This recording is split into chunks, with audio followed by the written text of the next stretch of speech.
Hello, and welcome to Sick Myth. I hope you will find today's topic to be informative and fascinating. Let's begin.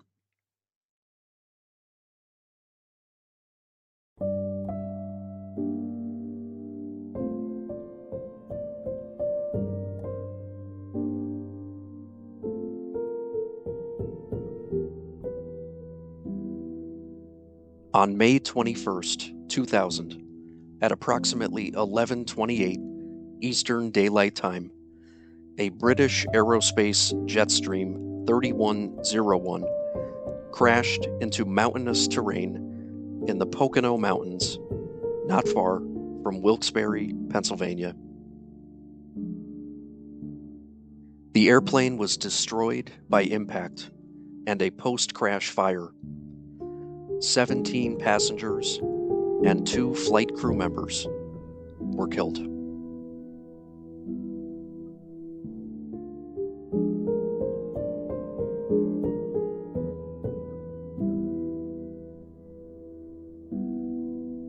Operated by East Coast Aviation Services for Executive Airlines, the flight was being conducted as an on-demand charter flight for Caesars Palace Casino, originating in Atlantic City, New Jersey.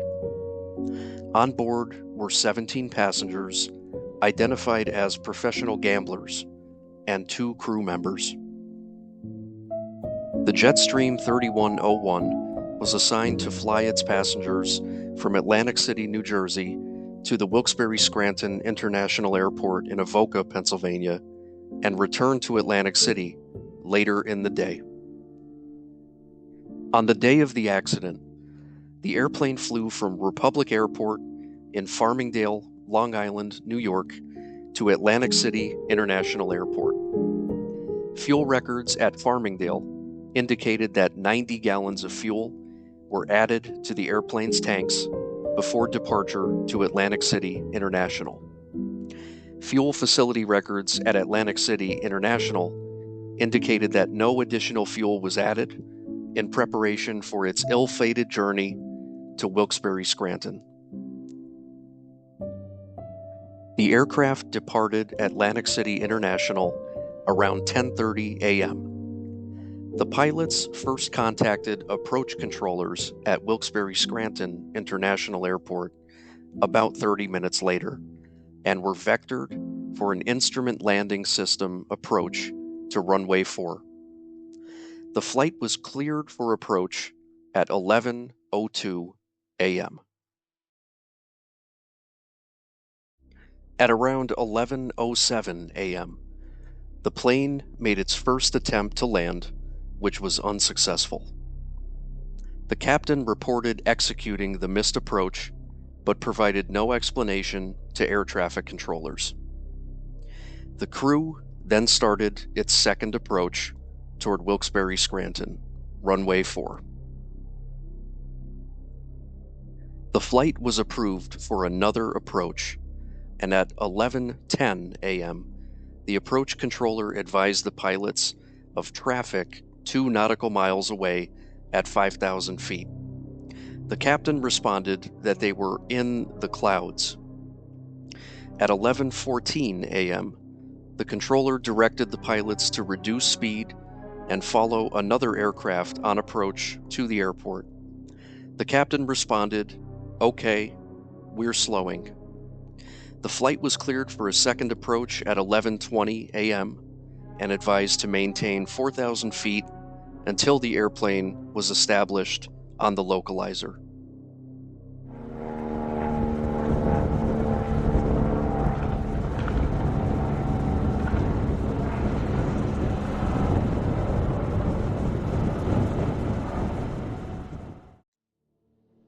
At 11:23 a.m., the crew declared an emergency. The approach controller asked the nature of the problem, and the captain responded, "Engine failure."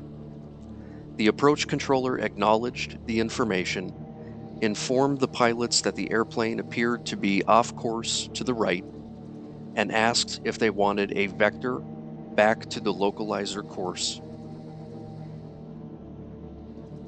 The controller also read out the weather condition in the vicinity and informed the crew about the location of nearby highways, suggesting that they could make an emergency landing. The crew declined and asked for a radar vector to the airport. As the radar vector was given to the crew, the flight disappeared from radar. Communications between the crew and the controller, however, continued.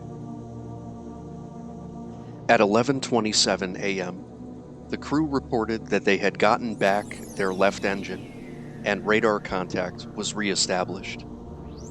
The controller informed the pilots that he saw them on radar at 2,000 feet and that there was a ridgeline between them and the airport. The captain responded, "That's us, and we're at 2,000 feet over the trees."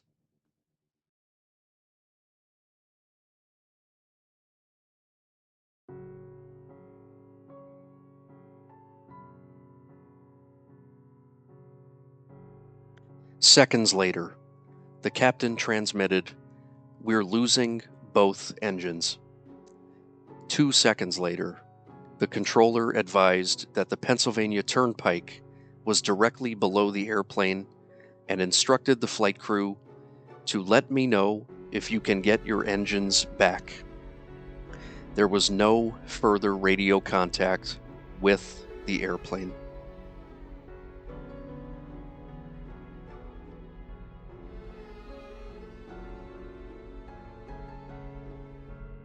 The air traffic control supervisor initiated emergency notification procedures. A Pennsylvania State Police helicopter located the wreckage at approximately 12:36 p.m., and emergency rescue units arrived at the accident site about 30 minutes later. The location of the accident was about 11 miles south of the airport at an elevation of 1,755 feet. There were no survivors. In response to the crash, the airport fire department was turned into a makeshift encampment for the relatives of the victims. The crash site indicated that there was minimum fire damage to the surrounding vegetation, leading to a suspicion that the plane may have been low on fuel. As previously stated, the aircraft had been chartered by Atlantic City's Caesars Palace Casino for 17 professional gamblers. All of the victims were believed to be residents of the Wilkes-Barre and Scranton area. They had planned to return after an overnight trip at 1:15 a.m. However, due to bad weather, the flight had to be postponed until the morning of May 21st, 2000. At the time of the accident, the Jetstream 3101 had accumulated a total of 18,503 cycles, totaling 13,972 flight hours. It was later discovered that the plane had been involved in several incidents before the crash. In 1989, the plane was substantially damaged after it overran a runway and impacted terrain after an aborted takeoff. In 1991, the plane had an engine fire. The National Transportation Safety Board's investigation found that the crash was due to fuel exhaustion, a result of the aircraft being refueled with only half of the required 180 gallons. This revelation led to legal actions against Executive Airlines and British Aerospace, and criticism of the NTSB report by Executive Airlines CEO, who argued that other potential factors were dismissed. This crash stands as one of the most fatal involving the Jetstream 3101 model. As we reflect on this tragic event, let us pause to pay our respects to the victims of the May 21st, 2000 British Aerospace Jetstream 3101 crash in the Pocono Mountains of northeastern Pennsylvania. And if you're wondering why I chose to cover this specific topic, as a lifelong resident of the Wilkes-Barre, Scranton, Pennsylvania area, I remember this day vividly. I've always been fascinated by what occurred that day, and I learned a lot by making this video. There's a lot more information available online, so I do encourage you to do your own research. I really just scraped the surface with this short video. Thank you for your time. Please like and subscribe. Until next time, thank you for watching.